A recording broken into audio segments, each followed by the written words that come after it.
Hey everyone, how are you doing? I'm Dr. Helen, and this is actually going to be my first podcast. So I'm streaming on a few different platforms, but I decided I was going to start a podcast because I love listening to them. And I've done videos, I'm doing Facebook videos and YouTube videos, but I thought, I'm going to do a podcast because that's what I really enjoy. And today's one, so episode one, I've already uploaded a few, but I'm going to do this as episode one, is actually why I like using essential oils. So it's really about how this all came into being. So I'm Dr. Helen. I'm an A&E doctor and an advocate for integrative wellness as well as animal aromatherapy. I love to use essential oils to support the health and well-being of myself and my pets, and helping educate people to do the same for their family, whether that's even our animal. So if you like what you're listening to, please hit the subscribe or the follow button, depending on what platform you're on, so I can carry on. I'm just being joined by my cat, so I can carry on creating more content. And let me know in the comments what you want to know about as well. And if you'd like to get essential oils into your life, why not book in for a free chat with me to find out how I can help you? Or if you've already got oils but not sure how to use them to support your needs, then I can help you with that too, whether that's for your pets or for you. So just drop me a message and we can chat about what is going to be good for you. So how I started using essential oils. So today is actually very apt because I was going to do this video anyway, and it was actually doTERRA's 14th birthday yesterday. And doTERRA is the essential oil company that I sell oils for. But it's more than just that to me. They've actually opened up my eyes to a whole load of different things to do with essential oils for my health and also that of my pets. So I'm just going to tell you a bit about my story. So I'd used essential oils a few years ago. I was using really high-end skincare products, but I weren't actually having much benefit for my skin. I was still getting a lot of acne, and I had a lot of hyperpigmentation, and I was spending all this money on these really good sort of natural skincare products, but actually really not getting the benefits reflected in my skin. So I thought, you know what, I'm actually going to start making them myself. And I was always thinking I could actually probably save some money, which I did, by making them myself. So I was using sort of middle of the range essential oils, but apart from my skin, I wasn't actually using them for anything else. I tried them with my dogs, wasn't really getting any real benefit there. And I tried some other things with my dogs as well and hadn't seen the benefit. Now, I've got two dogs that are quite anxious. So one I tried a few things with, and then I got this beautiful blind puppy. She came to me when she was 5 months old from Romania, and she was quite anxious. So she'd been hand reared, and she was actually a bit funny about being touched, and that's often a problem with hand-reared dogs, is because they've been so handled so much and you'd sort of go to stroke her and she was all fine around her neck and everything, and then you'd get sort of just about her shoulders and down her back, and she'd go to bite you because she wouldn't actually realize that it was the same hand, and you couldn't handle her as well. And she was quite nervous of different things like traffic and lots of different things as well. And so I recognised that, as well as doing some training with her and behaviour modifications, that she actually needed some kind of therapy. But the problem was what to do. So I'm actually qualified in canine massage therapy, but she didn't really like it. And I'm a big fan. I've done training in using tuning forks, so biofield tuning. She didn't like the tuning forks. She didn't like the sound. She didn't like the vibration. She wasn't receptive to Reiki. There was so much you just couldn't do with her. She just wasn't responding to it. And I went to a conference, which is actually the Animal Energy Healing World Conference, which is actually coming up in May. So do look out for it, because it's really good. It's online this year. It's actually phenomenal. And there were two people talking about using essential oils with animals. And although I'd toyed with it, I hadn't really had that light bulb moment. And suddenly I was listening to actual practitioners talking about using essential oils. And it was like, oh my goodness, I think this is it. And I was literally in the conference after they'd finished, and I was literally on Amazon looking at books to do with using essential oils and just downloading them then and there. And I did loads and loads of reading, and I realised that the reason I've not had the results was either because I wasn't using the best oils. I wasn't using the oils that are pure, and it's a huge problem within the essential oil market that so many oils are actually not pure. They're adulterated in some way. They're not sourced from where they're native, so you haven't got all the full benefits in the plant. They might have contamination with pesticides. And in actual fact, for an oil to be labelled pure, it only needs to have actually about 10% pure essential oil in it. So it is a huge problem. And you really do notice the problem when you actually have a pure essential oil versus one that's not pure. And so I was reading all about this. And the more I was reading about it, the more I wanted to know about it. And it just became this really big passion of mine. Now, I got these oils, and I offered Inka, my blind dog this wild orange. I've actually got a wild orange here, and I offered it to her, lid on, and she took this massive inhalation and then this massive exhalation and this massive inhalation, this massive exhalation, and literally you could see her shoulders go from like that to like that, and it was like, oh my goodness, this is amazing. And this is the great thing about oils, because there's lots of different ways you can use them with applications and things like that. But one of the easiest, most simplest ways to use them is just breathe. Just breathe. And I actually set reminders in my phone that go off several times a day that say stop and breathe.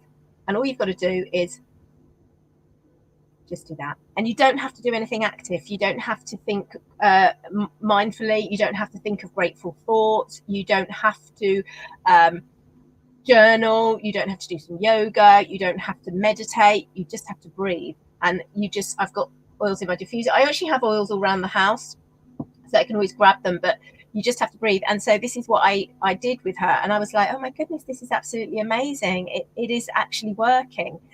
And I literally went away and was learning, and everything I was learning, I wanted to know more about it. I didn't want to just know that actually, sniffing wild orange is great for anxiety, which it is. I wanted to know why. I actually wanted to know about the physiological process and the chemistry and everything. And especially with animals, because if you Google using essential oils with animals, you will get so many things saying that it's toxic or things like that. And that isn't actually the case. There's lots of incorrect information out there. It's the same for lots of different things as well. Particularly I'm whole food plant-based, and you'll get a lot of, if you Google anything, you'll find something negative about it. And I feed my dog raw, and you can find that as well. But I wanted to be able to understand fully how the oils work so that I could actually dialogue with my vets and things like that. And I actually had to take my bunny to a vet a couple of weeks ago, and she'd gone into stasis, which is where they're sort of the gut stopped working. And literally I grabbed some oils, popped them on her because I knew the right oils to use for her, and got to the vets, and she wasn't in stasis anymore. And I said, well, I've actually used oils. And he looked at me and I said, I'm actually a qualified animal aromatherapist. I did my training with a vet. I really know what I'm talking about. So but they really, really work. And so I'd use these oils, and I was getting just the most amazing results, and I couldn't believe it. And so then I started to use them for myself, because I was not sleeping. I was getting maybe 2 to 3 hours sleep a night, and I literally had 2 dental abscesses in the space of a few months, and I had 2 chest infections. And I'm a really healthy person, so I was eating a whole food plant-based diet. I was doing yoga, exercising regularly. I don't drink, I don't smoke. I was doing meditation, all the stuff that you're supposed to do, and I was still getting sick. And it's purely because I wasn't sleeping well. And it's such a huge problem. A third of the population actually don't get enough sleep, and it's actually one of the risk factors for developing Alzheimer's. And it can actually be 20 years before the development of Alzheimer's. What you do in those preceding 20 years can actually be the factor for the help, one of the risk factors for developing Alzheimer's. So it's really important you manage your sleep. And so I literally had these oils, and I started to use them, and I used lavender and frankincense. And the doTERRA lavender is actually used by hospitals worldwide. It's used in clinical trials because of its purity. It's been written about in pharmacology journals. So I tried lavender before that hadn't worked, and then you smell the doTERRA lavender and you can smell the difference. It's completely different. And it was so powerful. And I literally was like, on my Fitbit the next day, I was like, oh my goodness, it's incredible. And I'm now someone who can get sleep scores of 90 on my Fitbit. It's phenomenal. And that's actually was on, the last one I had for 90 was just on 7 hours sleep. But I'm sleeping, the quality, and it was because that's the time I had allotted to sleep, but the quality of the sleep is just so much more improved. And it was absolutely phenomenal. And so I literally, like I said, I went away and I wanted to learn all I could learn about using essential oils for myself and for my pets. And it led me, because I wanted to know about using essential oils on a far deeper level than the training that I found that was available. It led me to Dr. Rourke, who's the essential oil vet. She's an integrated vet in Texas. And she does different courses. So I did one of her courses. I was in her Facebook group, and then I joined her animal aromatherapy certification course. So I became qualified to be a specialist. And then I'm just doing her level 2, which means I'm actually endorsed by her. I'm actually one of her consultants, and we're due to finish that in, I think it's May. And I've actually got my business is actually on her website, and that's so amazing. And so for me, it's just been absolutely wonderful, these beautiful oils, and what benefit they've brought both for myself and for my pets. has been absolutely incredible, and I love to use them for physical and emotional health. There's so many different ways you can actually use essential oils, and I've just been talking today about using them for sleep because I've just relaunched my sleep course. But I'm always using them. And today I was out with my dogs. I had their essential oil blend on to help repel flicks and ticks, flicks and ticks, fleas and ticks. But you know, they've all got them, and it is just phenomenal what is possible when you start looking at ways in which you can integrate natural solutions with our health. And we should all be about prevention. You know, there's so many things we can do to prevent us getting sick. And I was reading in a book a couple of days ago, and the actual number one sort of killer actually is not heart disease. It's actually stress, because everything links back from stress. When you're stressed, you'll have high blood pressure and you are not sleeping well. You may turn to drink, you may turn to drugs, you may binge eat, you may not eat. You know, and you've got all these adrenaline and cortisol rushing through your body. It lowers your immune system. So, you know, when you actually look at it, everything links back to stress, and essential oils can help with all manner of systems in the body, but particularly the nervous system and how we respond to things and our ability to cope with things. And you know, and I put up a little story today because I showed on my phone, and you know, I was saying earlier about how I have little reminders in my phone that purely say stop and breathe. And when I get one of those reminders, because sometimes it's really easy when we're busy to forget, I just grab my roller and I just breathe. And you can put some in your hand and just smell it, put it on you, but you just take 30 seconds. You know, I was studying last night and the little thing went off, and I was just like still studying, still watching the video, you know, stopping and breathing. And it's so easy to do, and it's something that's so small, so easy, but can have such massive benefits, you know, completely. So that's pretty much my story. And you know, my dogs are just such a testament to how well they're doing on the oils. So my pet page is Who Pours Wins, and I share lots about them. And I mean, Inka, my blind dog, how well is she doing? We went to our first dog training class on Sunday. This was actually really exciting. So we were in a place that she didn't know, with dogs she didn't know, with people she didn't know.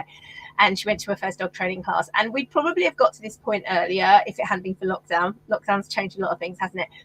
She went to her first dog training class, you know, and it's huge. And I have been using oils with her to support her, and I used them on the journey. She got stressed because she wasn't with her siblings on the journey, but she had all the oils, and you know, she was breathing, and you know, with an animal that's traumatized, or with a dog that's traumatized or struggling, they have to still breathe.